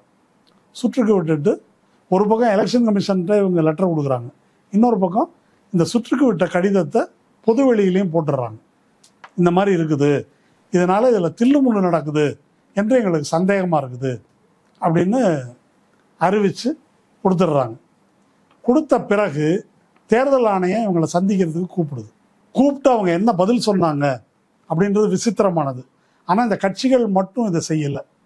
இந்த கட்சிகள் அதாவது கட்சிகள்னு சொல்லும்போது பிஜேபி காங்கிரஸ் எதிர்கட்சி, அதனால் வேணும்னே சொல்கிறாங்க. சிவில் சொசைட்டியிலேருந்து கர்நாடகாவில் அங்கே ஒரு பகுத்துவ கர்நாடகான்னு ஒரு அமைப்பு, அவங்க கர்நாடகாவில் இந்த அனிமேஷனில் ஒரு முஸ்லீம் ரிசர்வேஷனுக்கு எதிராக வன்மத்தை பரப்பும் விதத்தில் போட்டாங்க. அதை தடை செய்யணும் அப்படின்னு கொடுக்குறாங்க. ஜெகதீப் சக்கர் அப்படின்ட்டு இந்த அசோசியேஷன் ஃபார் டெமோக்ராட்டிக் ரிஃபார்ம்ஸ், அந்த ஏடிஆர் தான் எலக்ட்ரல் பாண்டு கேஸ் போட்டது. அந்த ஜெகதீப் சக்கர் ஒரு கேள்வி எழுப்புறார். அவர் என்ன கேட்குறாருன்னா, பர்சன்டேஜ் சொல்கிறீங்க, ஒரு பர்சன்டேஜ்ன்றதை எப்போ சொல்ல முடியும்? டோட்டல் நம்பரும் அப்புறம் அச்சீவ்டும் இருக்கு. மொத்த வாக்காளர் எண்ணிக்கை, வாக்கு அளித்தவர்கள் எண்ணிக்கை, இந்த 2 ஃபிகரும் இருந்தால் தான் இவ்வளோ பர்சன்ட்னு சொல்ல முடியும். பர்சன்டேஜ் சொல்ல முடிஞ்சவருக்கு அந்த எண்ணிக்கையை சொன்னால் என்ன கேடுன்னு அவர் கேட்குறாரு. இத்தனை பேர் விழுக்காடு, என்னத்துக்கு விழுக்காடு? எண்ணிக்கையை சொல்லாமல் பர்சன்டேஜ் சொல்றதன் வழியாக என்ன சாதகமாக எண்ணிக்கையை டேம்பர் பண்ணலாமே, பர்சன்டேஜ் தானே வரணும். இதுக்கு ஏத்தாப்புல நம்பர்ஸ் மாற்றலாம், எப்படி வேணால் மாற்றலாம். அப்போ நீங்கள் ஏன் எண்ணிக்கை கொடுக்க மாட்டேன்றீங்க? ஃபார் எக்ஸாம்பிள் 100க்கு 80ங்கிறத 200க்கு 160ன்னு மாற்றி எப்படியோ மாற்றலாம். இது அவர் கேட்குறாரு. அடுத்தது இப்போ நீங்கள் லோக்நிதி சிஎஸ்டிஎஸ் சர்வே வந்துச்சு இல்லையா, அந்த லோக்நிதி அமைப்பினுடைய டைரக்டர், அவர் பேர் ஒரு சோஷியல் சயின்டிஸ்ட், அவர் சுகாஷ் பல்சிகர், காலம்லாம் எழுதுவார். அவர் என்ன சொல்லியிருக்காரு அப்படின்னாக்கா, இப்படியே அவர் அதை படிக்கிறேன் நான். அதாவது the dead don't rise and act, autonomy of the ECI, election commission of India, it's powers, free and fair election, all are dead. தேர்தல் ஆணையத்தின் சுயேட்சைத்தன்மை, fair free and fair election, சுதந்திரமான நியாயமான தேர்தல், இது எல்லாமே செத்து விட்டது. இந்த சாவுக்கு என்ன காரணம்னா, partly due to the design of union government, ஒன்றிய அரசினுடைய திட்டம். மீதி என்ன காரணம்னா, partly due to self abdicating jurisprudence by supreme court, அதாவது தன்னுடைய கடமையிலிருந்து தவறுகின்ற உச்சநீதிமன்றம். அது என்ன தவறுகின்ற உச்சநீதிமன்றம்? தேர்தல் ஆணையர் நியமனம் பற்றி ஒரு ஆர்டர் போடுறாங்க, ஆமாம், உடனே மீறி போடுறாங்க. ஆனால் அதை நீதிமன்றம் தலையிட மறுக்குது. அதுக்கப்புறம் partly by volition of members of ECI themselves, அந்த தேர்தல் ஆணையர்கள் இருக்காங்கல்ல அவங்க. ஒன்றிய அரசின் சதித்திட்டம், நீதிமன்றத்தின் அலட்சியம், தேர்தல் ஆணையர்களின் நடவடிக்கை, இது 3 காரணமாக இந்த நாட்டில் சுதந்திரமான நியாயமான தேர்தல் என்பது செத்து விட்டது அப்படின்னு சொல்லி இதை சொல்லியிருக்கிறது லோக்நிதியினுடைய டைரக்டர். பட் இது அவநம்பிக்கை ஏற்படுத்துவதாக இருக்கிறது. ஆமாங்க, கடவுள் இல்லைன்னு சொல்றது அவநம்பிக்கை ஏற்படுத்துகிற மாதிரி இருக்குது. அது மாதிரி தான் இது. இப்போ யோகேந்திர யாதவ் சொல்லியிருக்காரு. யோகேந்திர யாதவ் ஒரு புரட்சியாளர், ஆயுத போராட்டத்தில் நம்பிக்கை கொண்டவர் அவர் இல்லையே. அவர் ஸ்வராஜ் இந்தியான்ற கட்சி வச்சிருக்காரு. அவர் என்ன சொல்றாரு, election commission is no longer an umpire, it's a political பிளேயர்னு சொல்றாரு. சரி, இவங்களெல்லாம் விட்டுருங்க, அதுவும் சேர்ந்து விளையாடுது அப்படிங்கிறாரா? ஆமாம், அதுவும் ஒரு கட்சி மாதிரி ஒரு சைடுக்கு. இதுக்கு மேலே, இது ரொம்ப முக்கியமானது, இதுக்கு மேலே press club of India Indian women's press club, press association, foreign correspondents club, இவங்க எல்லாரும் சேர்ந்து ஒரு அறிக்கை விட்டுருக்காங்க. இதுவரை ஒவ்வொரு கட்ட தேர்தல் முடிந்த பிறகும் அன்று அல்லது மறுநாள் தேர்தல் ஆணையம் ஒரு ப்ரெஸ் மீட் வைக்கும். இந்த முறை ப்ரெஸ் மீட்டே வைக்கப்படலை. இது ஏன்? இது எங்களுக்கு வந்து ஆச்சரியமாகவும் விபரீதமாகவும் இருக்குது. இது மக்களுடைய உண்மை அறிவது இருக்கு இல்லையா, ஃபேக்ட் அறிந்து கொள்ளும் உரிமை, அதை மீறுகின்ற செயல். ப்ரெஸ்ஸை சந்திக்கல, ப்ரெஸ் மீட் வைக்கல, பர்சன்டேஜ் மட்டும் கொடுத்துருக்காங்க. ப்ரெஸ்ஸை சந்திச்சா பர்சன்டேஜ் மட்டும் இருக்குது, கேள்வி கேட்பாங்க. அப்போ இந்த கேள்வியை தவிர்க்க வேண்டும் என்பதற்காக திட்டமிட்டு எலெக்ஷன் கமிஷன் இந்த நடவடிக்கை செய்தார். அப்படிதான் இதுக்கு அப்படி புரிஞ்சுக்கலாம், தாராளமாக புரிஞ்சுக்கலாம். ஓகே. மூணாவது பதில் கொடுத்துருக்காங்களா? அதுக்கு பதிலே கொடுக்கல. இல்லை வரேன், அந்த பதிலுக்கு நான் வரேன். அதுக்கு இடையில பழைய தேர்தல் ஆணையர் குரேஷி இருக்காரு, அதுக்கு முன்னால் இருந்த லவாசா இருக்காரு. அவங்க வந்து சொல்லியிருக்கிறாங்க. குரேஷி என்ன சொல்றாரு, இது வரைக்கும் 2014 வரைக்கும் ஒரே நாளில் எல்லா இதையும் கொடுத்துருவோம் நாங்கள் டேட்டாவை. இன்னும் சொல்ல போனால் டிஆர் பாலுடைய பேட்டியில் கூட சொல்லியிருக்காரு, டெல்லியில் கொடுத்ததில். அதாவது வாக்கு சீட்டு அடித்து எண்ணின காலம் இருக்கு இல்லையா, வாக்கு சீட்டு முறையில் வாக்களித்த காலம், டிஜிட்டல்லாம் வர்றதுக்கு முன்னால் அப்போவே எல்லாம் கொடுத்துருவோம், விவரத்தை கொடுத்துட்டு மறுநாள் ப்ரெஸ் மீட்டும் வைப்போம். இது 2019 வரைக்கும் நடந்துச்சு. இது ரொம்ப கவனமாக கேட்கணும். அது பழைய ஓய்வு பெற்ற தலைமை தேர்தல் ஆணையர் குரேஷி சொல்கிறது 2019 வரைக்கும் நடந்துச்சு. 2019 இது நிறுத்திட்டாங்கன்றார். 2019 ஏன் நிறுத்தினாங்கன்னாக்கா 347 தொகுதிகளில் இந்த வாக்காளர் எண்ணிக்கை, வாக்களித்தவர் எண்ணிக்கை இருக்கு இல்லையா, வாக்காளர் எண்ணிக்கையை விட வாக்களித்தவர் எண்ணிக்கை சில தொகுதிகளில் அதிகமாக இருந்தது. இந்த முரண்பாடு மொத்தம் 347 லோக்சபா தொகுதியில் இருந்ததுன்னு சொல்றாரு. 347 பெரிய ஹியூஜ் நம்பர். பாஜக பெற்ற பெரும்பான்மை 309 இப்படிலாம் சொல்றதோடய அது பொருந்தி போகுது. இப்போ நானே கேட்குறேன், ஒரு பக்கம் அது பாஜகவுக்கு ஆதரவாக நின்று யோசித்தால் இவ்வளவு ஏற்றத்தாழ்வோட நம்பர்ஸ் வருது அப்படிங்கிற பொழுது மக்கள் மத்தியில் இந்த செய்திகள் இன்னும் பொது அரங்குக்கு வந்து சேர்ந்தால் ஒரு தன்னிச்சையான அமைப்பான அல்லது அமைப்புன்னு கருதப்படுகிற தேர்தல் கமிஷன் மீதான நம்பிக்கை தகர்ந்து போகும். இதை தக்க வைத்துக் கொள்வது என்பது தேர்தல் நடப்பதற்கான ஒரு மிக முக்கியமான நிபந்தனை என்று கூட நம்ம ப்ரெஸ் மீட் வச்சு மேபி எஃபிஷியன்சியில் பிரச்சனை இருக்குது, அதனால் நாங்கள் வந்து ப்ரெஸ்ஸை சந்திக்கலை, எப்படினாலும் லேட்டான டேட்டா கொடுத்துட்டு போகிறோம், நீங்கள் ஏன் பதட்டப்படுறீங்க? இல்லை இப்போ ப்ரெஸ் மீட் வச்சா மோடி ஏன் ப்ரெஸ்ஸை பார்க்கறது இல்லை சொல்லுங்க.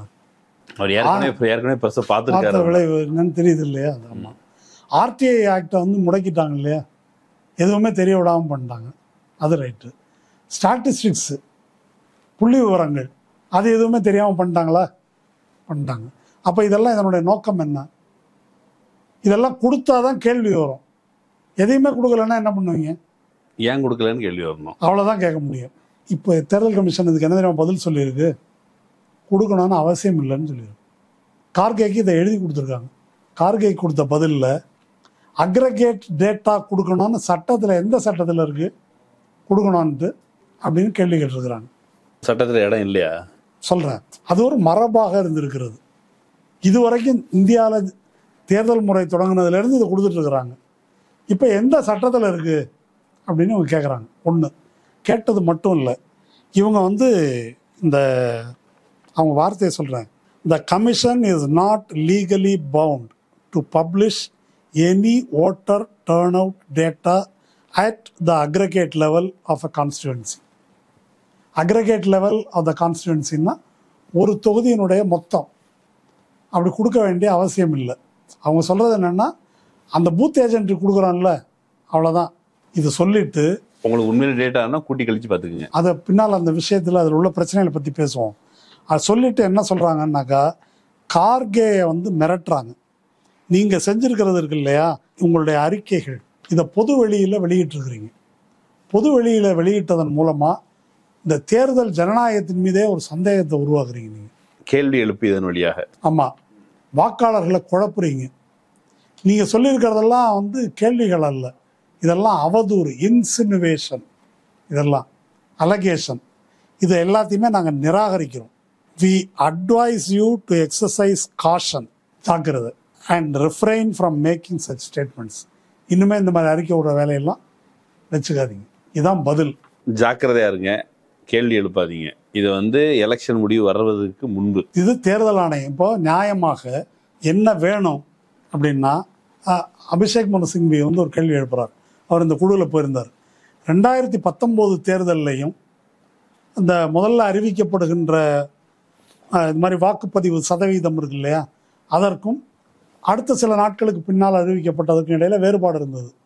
அப்போ 1 விழுக்காடிலிருந்து 2.5 விழுக்காடு வேறுபாடு இருந்தது. இப்போ வந்து 5லிருந்து 6. நீங்கள் 5லிருந்து 6 அப்படின்னாக்கா வாக்கு எண்ணிக்கை டிஃபரன்ஸ் இருக்குல்ல, வெற்றி தோல்வி சில ஆயிரங்களில் கூட இருக்குதா இல்லையா? அப்போ 5லிருந்து 6 விழுக்காடு அப்படின்னாக்கா ஒரு லோக்சபா தொகுதியில் 10 லட்சம் 15 லட்சம். பொட்டன்ஷியலி தேர்தலில் முறைகேட்டில் ஈடுபடுகிறார்கள் என்று சந்தேகிப்பதற்கான எல்லா முகாந்தரமும் இருக்குது. என்ன கேள்விக்கு தேர்தல் ஆணையம் பதில் சொல்லலை நியாயமா? சரி, வேறுபாடு வந்துருச்சுன்னு வச்சுக்குவோம். இந்த வேறுபாட்டுக்கான காரணத்தை சொல்லலாமா கூடாதா? அப்போ கொடுத்தாங்க, அதுக்கப்புறம் இன்னின்ன காரணங்களால எக்ஸ்ட்ரா ஓட்டு வந்துருச்சு, வேற வழியில இப்படி கூடி இருக்குது, இதான் விவரம், இதை பார்த்துக்குங்க, அன்னைக்கு நாங்கள் கொடுத்துருது இது, இன்னைக்கு இன்னென்ன காரணங்களால இது. நியாயமாக எழுப்பப்படுகிற சந்தேகத்தை பொறுப்போடு காலத்தை நிவர்த்தி 11 நாட்களாக நான் ஏன் கொடுக்கல? இப்போ லவாசான்னு ஓய்வு பெற்ற விலகிட்டு போயிட்டார். அவர் மோடி மேலே நடவடிக்கை எடுக்கணும்னு சொன்னதுனால அவர் வீட்டிலலாம் ரைடு விட்டாங்க. அவர் இப்போ வெளிநாடே போயிட்டார். ஏஷியன் டெவலப்மெண்ட் பேங்க்கில் இருக்கார் அவர். ஆமாம், லோயாக்கு நேர்ந்த கதி நேரம்ல. அப்புறம் அப்போது அவர் சொல்லியிருக்காரு 2 விஷயம் அவர் சொல்கிறாரு. 1 நாள் 2 நாளில் கொடுத்துடலாம் எல்லாத்தையும் கேள்வி. அடுத்தது புகார்கள். இப்போ மோடி இப்படி பேசுகிறாரு, அமித்ஷா பேசுகிறாரு, இவர் பேசுகிறாரு அப்படின்னு சொன்னால் புகார் மேலே 2 நாளைக்குள்ளே நடவடிக்கை எடுக்கணும். அப்படி எடுக்கலைன்னாலே அதனுடைய நோக்கமே டிஃபீட் ஆகிடுது அப்படின்னு அவர் சொல்கிறார். சரியா?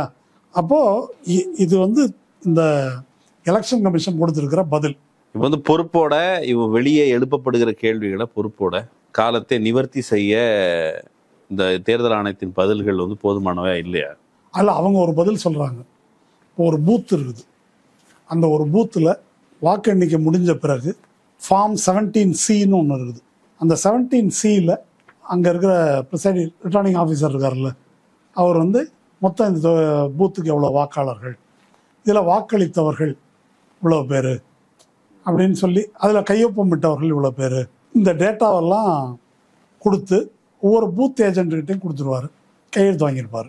அதை வச்சு நீங்கள் கூட்டி பார்த்துக்க வேண்டியதானே, எங்கள்கிட்ட இது கேட்குறீங்க அப்படின்றது எலெக்ஷன் கமிஷனுடைய பதில். இதில் உள்ள பிரச்சனை என்னன்னு கேட்டாக்கா, இப்போது இந்தியாவில் இருக்கிற எல்லா கட்சியும் எல்லா தொகுதியிலும் நிற்குதா? எல்லா கட்சிக்கும் எல்லா பூத்துலையும் ஏஜென்ட் இருக்காங்களா? இல்லை.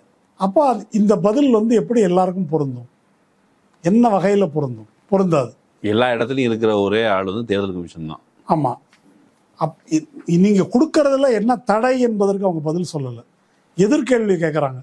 அப்படி எதிர்கேள்வி கேட்கும்போது ஒரு காங்கிரஸோ திமுகவோ யாரும் மொத்தத்தில் என்ன நடந்தது, இப்போ திமுகவே எடுத்துக்கிட்டிங்கன்னா கூட்டணி கட்சி நிற்கிறாங்க, யார் யாரும் நிற்கிறாங்க இல்லையா, இது எல்லாம் வந்து கூட்டி பார்த்துக்க, இந்தியா பூரா என்ன நிலைமைன்னு திமுகவுக்கு தெரியக்கூடாதுன்றாங்க.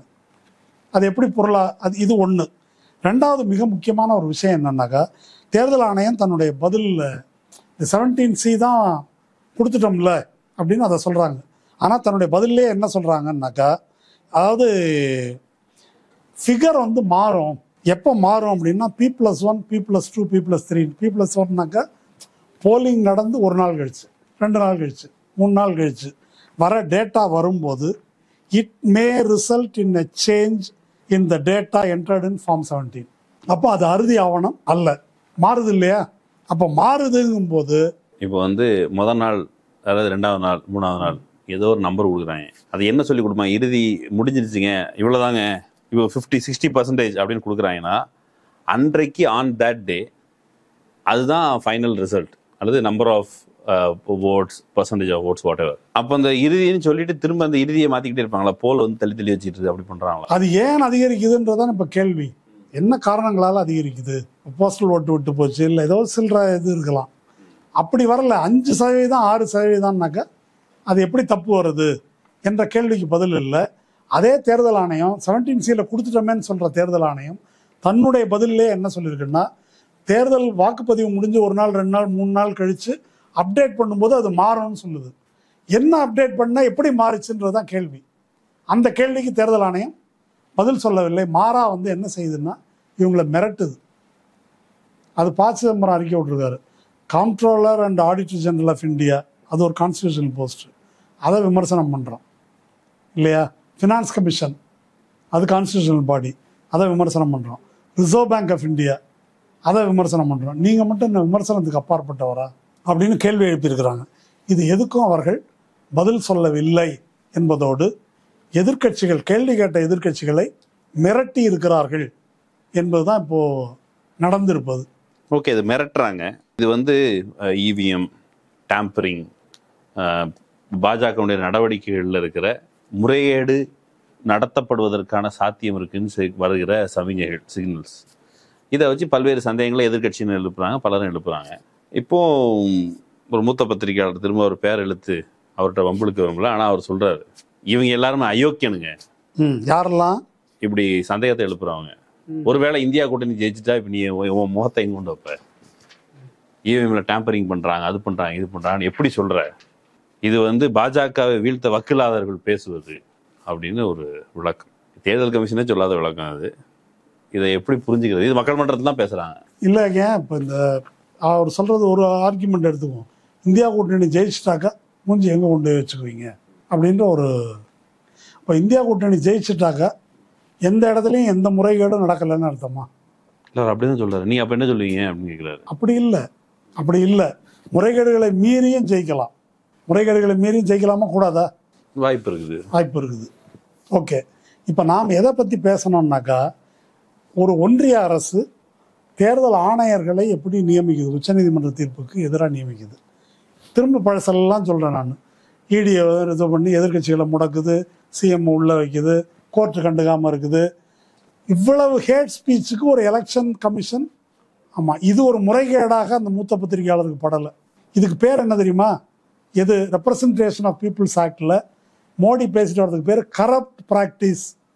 3 வருஷம் தண்டனைக்குரிய குற்றம். இதை ஒவ்வொரு நாளும் செய்கிறார் மோடி. ஒரு முறை அல்ல, இருமுறை அல்ல, திரும்ப திரும்ப செய்கிறார். ஆனால் அந்த தேர்தல் ஆணையம் அதன் மேலே எந்த நடவடிக்கையும் எடுக்கலை அப்படின்றத பார்க்குறோம். திரும்ப திரும்ப இவிஎம் மெஷினை பற்றி பேசக்கூடாது. அப்போ இப்படி பொய்களால் ஏமாற்றப்படும் வாக்காளர்கள் இல்லையா, அவதூறுகள் இப்படி இந்த செய்திகளால் படுறது, மதவெறிக்கு பலியாகின்ற வாக்காளர்கள், இது எதுவுமே பிரச்சனை இல்லை. இதெல்லாமே கரப்ட் ப்ராக்டிஸ்ன்னு அது சொல்லுது. அதை பற்றி இவருக்கு கவலை இல்லை, நீங்கள் சொல்கிற இந்த பத்திரிகையாளருக்கு. சரி, அதுக்கு பிறகு இந்த கேள்விகளுக்கு என்ன விடை? மெஷின் ரொம்ப சுத்தம்னே வச்சுக்கோங்க.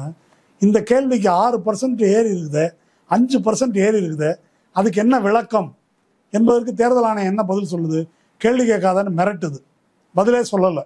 நீங்கள் பர்சன்டேஜை சொல்கிறியே, ஃபிகரை சொல்லு, ஃபிகரை வச்சு தானே பர்சன்டேஜ் போட்ட என்ற கேள்விக்கு பதில் சொல்ல மாட்டேங்குது. அப்போ இதெல்லாம் சொல்லாமல் இருப்பதற்கு என்ன காரணம்? இல்லை, இப்போ அந்த பத்திரிகையாளர் ஒரு கேள்வி, இந்தியா கூட்டணி மூஞ்சி எங்கே வச்சுக்குவாங்க? நான் என்ன சொல்கிறேன், வாக்காளர்களாகிய நாம் மூஞ்சி எங்கே வச்சுக்குவோன்றது என்னுடைய கேள்வி. இப்போ அவர் என்ன கருதுறாருனாக்கா, இது எலெக்ஷன் கமிஷனுக்கும் கட்சிகளுக்கும் இடையில் ஏதோ கொடுக்கல் வாங்கல் தகராறு, நம்மெல்லாம் ஸ்பெக்டேட்டர்ஸ் அதில் அப்படி நினைக்கிறாரு. டிஎன் சேஷனோட ஒரு பேட்டி இருக்குதுங்க. டிஎன் சேஷன் பதவியேற்பு, அவரை பற்றி நமக்கு விமர்சனங்கள் இருக்குது தனியாக. ஆனால் ஒரு இஷ்யூ அவர் கிளியர் பண்ணுறாரு. அவர் வந்தபோது election commissioner, chief election commissioner government of இந்தியான்னு போடுறாங்க. அந்த கவர்மெண்ட் ஆஃப்ன்றதை ரவுண்ட் பண்ணி கட் பண்ணுறாரு அவர். நான் உன்னுடைய அரசாங்கத்தின் அங்கம் அல்ல, சீஃப் எலெக்ஷன் கமிஷனர் இந்தியா. அதுக்கு என்ன பொருள் அப்படின்னாக்கா, நான் ஒரு கான்ஸ்டியூஷனல் பாடி, உங்களுக்கு கீழ்ப்பட்டவன் அல்ல அப்படின்றத அவர் சொல்கிறாரு. இன்றைக்கி என்ன நடந்திருக்குது அப்படின்னு சொன்னால், சென்ற தேர்தல் ஆணையர், இப்போ இதை முன்னாள் குடியரசுத் தலைவர் KR நாராயண், அவருடைய ப்ரெஸ் செக்ரட்டரியாக இருந்தவர் SN சாஹூன்னு சொல்லிட்டு, அவர் ஒரு கட்டுரையில் எழுதுகிறார். இந்த இப்போ தேர்தல் ஆணையம் இப்போ இருக்கு இல்லையா, மோடி ஆட்சியின் கீழே, அவங்க பிரைம் மினிஸ்டர் ஆஃபீஸ்லேருந்து தேர்தல் ஆணையர்களுக்கு சம்மன் போயிருக்குது. யூ ஆர் சம்மன்ட் டு அப்பியர் ஒரு கூட்டத்துக்கு. டிஎன் சேஷன் சொல்றதன்படி நீ யார் எனக்கு சம்மன் அனுப்புறதுக்கு? சம்மனே அந்த வார்த்தையே ரொம்ப கொடூரமானது. யாருக்கு யார் சம்மன் அனுப்ப முடியும் இல்லையா? அப்போது இது ஒரு கான்ஸ்டியூஷனல் பாடி.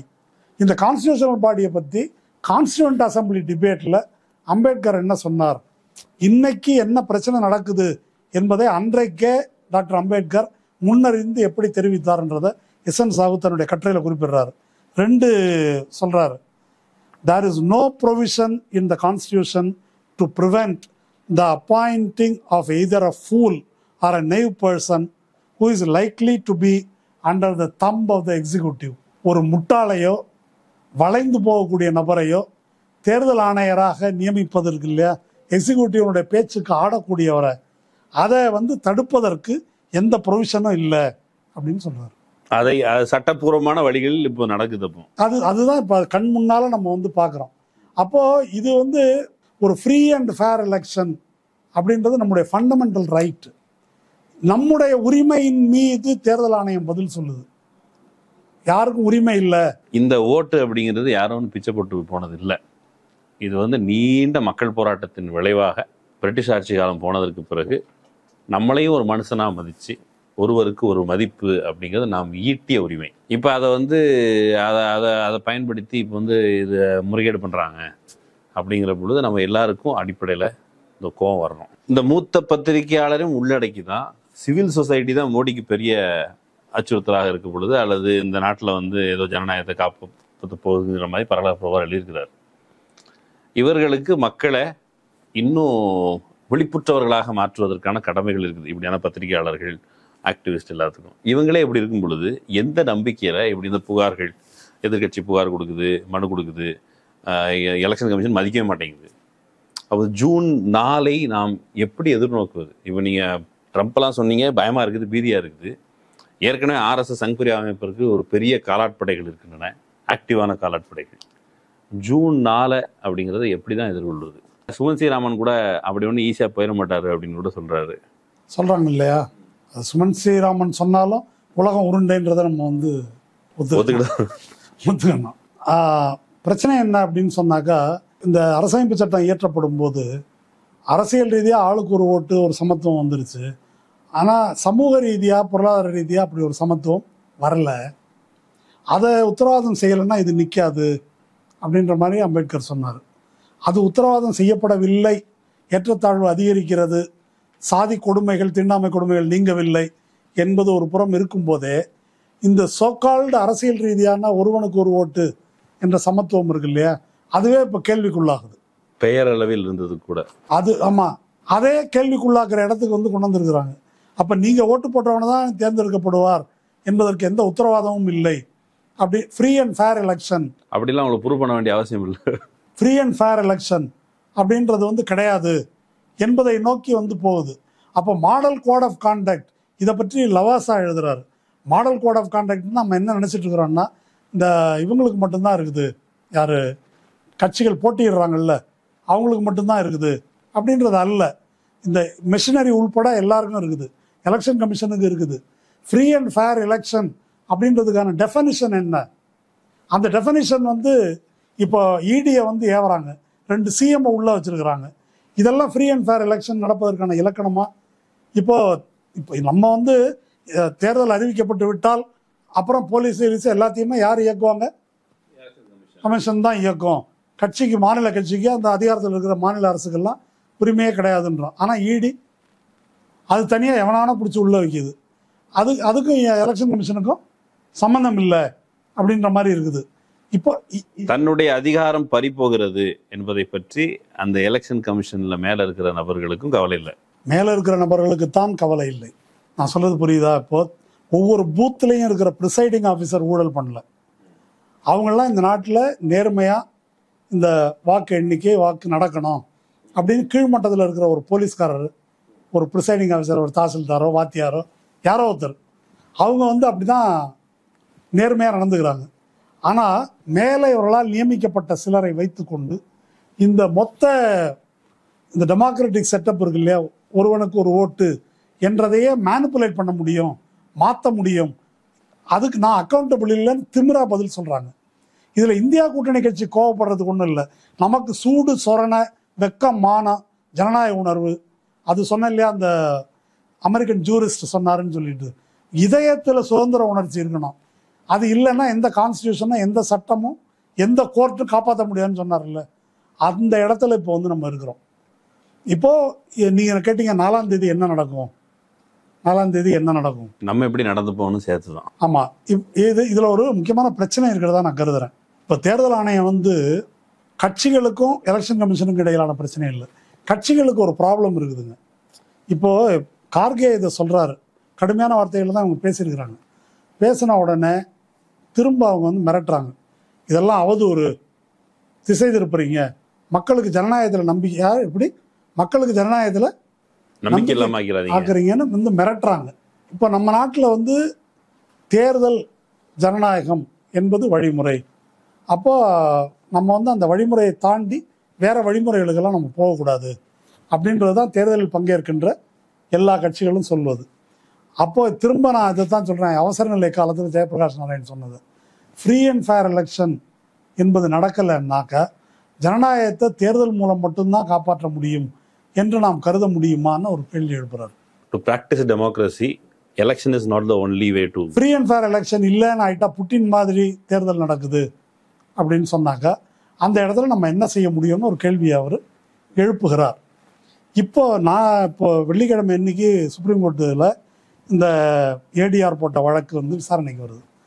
எந்த முடிவும் வராது. அதில் அவங்க என்ன கேட்டிருக்கிறாங்கன்னா, இந்த ஃபிகர்லாம் கொடுக்க மாட்டேங்குது தேர்தல் ஆணையம் அன்னைக்கெல்லாம் ஒன்று. அதோட கோர்ட் 2 மாதத்துக்கு லீவ் விட போகிறாங்க. அப்போ ஜனநாயகத்துக்கு லீவ் விட்டுறதா? கோர்ட் அதுக்கப்புறம் வரும். அப்பாவு 5 வருஷம் காத்திருந்தார் தீர்ப்புக்காக. உத்தவ் தாக்கரேயோட கட்சியிலேருந்து கலைச்சி எல்லாம் பண்ணாங்க, அவங்களும் கேஸை போட்டு உட்காந்துருக்குறாங்க இன்னும். அப்போ ஜனநாயகத்துக்கு எங்கே பெட்டிஷன் போட்டு காத்துட்டு இருக்க போகிறோம் நம்ம என்ற கேள்வி இருக்கிறது. இது வந்து ஒரு சிக்கலான பிரச்சனை. இது இப்போ அந்த ட்ரம்ப்புக்கு எதிராக அந்த இது இருக்கு இல்லையா, இந்த டிரான்சிஷன் இன்டெகிரிட்டி ப்ராஜெக்ட், அவங்களே என்ன எழுதுறாங்கன்னாக்கா, ட்ரம்ப் ஆதரவாளர்கள் ஆயுதங்களுடன் கலவரம் செய்யக்கூடும், நாம் அமைதி வழியில் அதை எதிர்த்து போராட வேண்டும், ஆனால் நம்ம போராடாமல் இருக்க முடியாது அப்படின்னு அந்த டிரான்சிஷன் இன்டெகிரிட்டி ப்ராஜெக்டில் அவங்க எழுதுகிறாங்க. எப்போ தேர்தலுக்கு முன்னாலேயே அந்த எச்சரிக்கையை கொடுக்குறார்கள். நான் சொல்வது என்ன அப்படின்னு சொன்னாக்க, முதல் பாயிண்ட்டு, இப்படி ஒன்று நடக்குதுன்ற விழிப்புணர்வு நமக்கு இருக்குதா? குறைந்தபட்சம் முதல்ல கட்சிகள் என்னன்னாக்கா, கட்சிகளை பொறுத்த வரைக்கும் ஒரு பிரச்சனை இருக்குதா கருதுறேன். இந்த மாதிரி தில்லுமுள்ளு நடக்குது அப்படின்னு சொல்லிட்டு அப்போ என்ன செய்யறது சொல்லுங்க அப்படின்னு மக்கள் கேட்டால் அவங்களுக்கு சொல்றதுக்கு பதில் இல்லை. இல்லை வேற ஏதாவது சொன்னாக்கா அப்படின்னாக்கா சட்டபூர்வமான ஆட்சியை குலைப்பதற்கு சதி செய்கிறீங்களான்னு அப்படி கொண்டு போயிடுவாங்க அதை. அதனால அவங்க ஒரு இக்கட்டான நிலையில் வைக்கப்பட்டிருக்கிறார்கள். நான் இப்போ சொல்வது என்னவென்றால், நாம் இதை எதிர்நோக்க வேண்டும். இப்போ இன்னைக்கு வந்து மோடி தோற்று கொண்டிருக்கிறார் என்பதில் எந்த ஐயமும் இல்லை, எல்லாரும் அதை சொல்லிட்டு இருக்கிறாங்க. சொல்றவங்களதெல்லாம் நீங்க நம்ப வேண்டாம். மோடி மூஞ்சியையும் அமித்ஷா மூஞ்சியும் பாருங்க, அவங்க பேசுறத பாருங்க, அவங்க தோத்துட்டு இருக்கிறாங்க அப்படின்றதுக்கு அதுவே போதுமான நிரூபணமாக இருக்கிறது. அதுக்கு மேல நிரூபணம் தேவையில்லை. அப்போ தோற்று கொண்டிருப்பவர்கள்னாக்கா அந்த மாதிரி ரிசல்ட் வரணும். அப்படி வரல அப்படின்னாக்கா இது நேர்மையற்ற முறையில் நடந்திருப்பதற்கான இத்தனை நீண்ட பட்டியல் இருக்குது. பரகல பிரபாகர் சொல்லியிருக்கிற பட்டியலில் தொடங்கி இன்னைக்கு 5லிருந்து 6 விழுக்காடு வேறுபாடு வருது இல்லையா இந்த முதல் 3 ஃபேஸ் எலெக்ஷனில். இதுக்கான உரிய விளக்கம் தரப்படாதது வரைக்கும் அதில் வந்து நிறைய கேள்விகள் தொக்கி நிற்குது. அப்போது ஜனநாயகபூர்வமாக நாம் யாருக்கு வாக்களித்தோமோ அவர்கள் தேர்தலில் வென்று வர வேண்டும். அதை வந்து நிறைவேற்றுகின்ற பொறுப்பு வாக்காளர்களாகிய குடிமக்களாகிய நமக்கு கடமை இருக்குது என்பதை புரிந்து கொள்ள வேண்டும். அந்த விழிப்புணர்வோடு இதை அணுக வேண்டும்.